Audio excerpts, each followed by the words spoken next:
Sir, yung pong, tulong puwede ho ba namin malaman kung mamarapatin lang po ninyo, ano pong mga klase po ng tulong ito doon sa mawawalan po ng trabaho doon sa Myanmar Okay. because of the Yes, yes, yes. situation? Opo, Yes, yes, of course. Tayo naman ay nakahanda parati in terms of yung mga OFWs na we're working closely with the DFA, sina Sec Ricky at Yusek Ed, in terms of yung kanilang yung repatriation doon sa mga wawalan ng trabaho, at bibigyan naman natin ng kaukulang tulong po dito.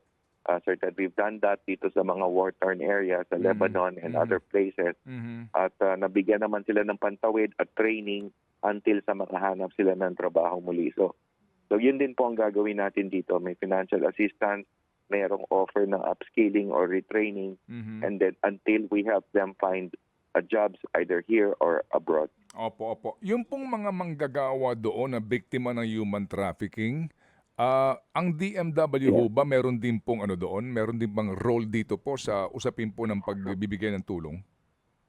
Well, in a sense that we're part of the one country team. Yung sa trafficking naman, we also checked up on them. They are in Myawaddy. Yun naman ay nasa silangan ng Myanmar. So malayo sa epicentro, around 800 kilometers from the epicenter. May 6 na nandun sa shelter ng Myanmarese government, and they are safe. Kaya sila yung nakaabang na next batch na iuwi. And then of course, yung mga nandoon pa sa mismong scam hubs ay they're also monitored, yung mga nakaabang na para masagip. They are at the Thai border. So may labor attaché naman tayo sa Bangkok, kasama ni Ambassador Paredes, of course, leading the team in Bangkok. So pinupuntahan sila doon sa border, nasa kanluran naman ng Thailand yon. Pinupuntahan sila, malapit-lapit din sa Bangkok. So napupuntahan sila sa border, inaabangan doon para sagipin sila.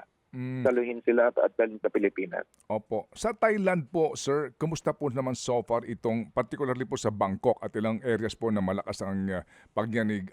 Kumusta po ang report sa inyo ng inyong mga kinatawan doon sa punto po ng OFWs na baka din po kinakailangan ng tulong?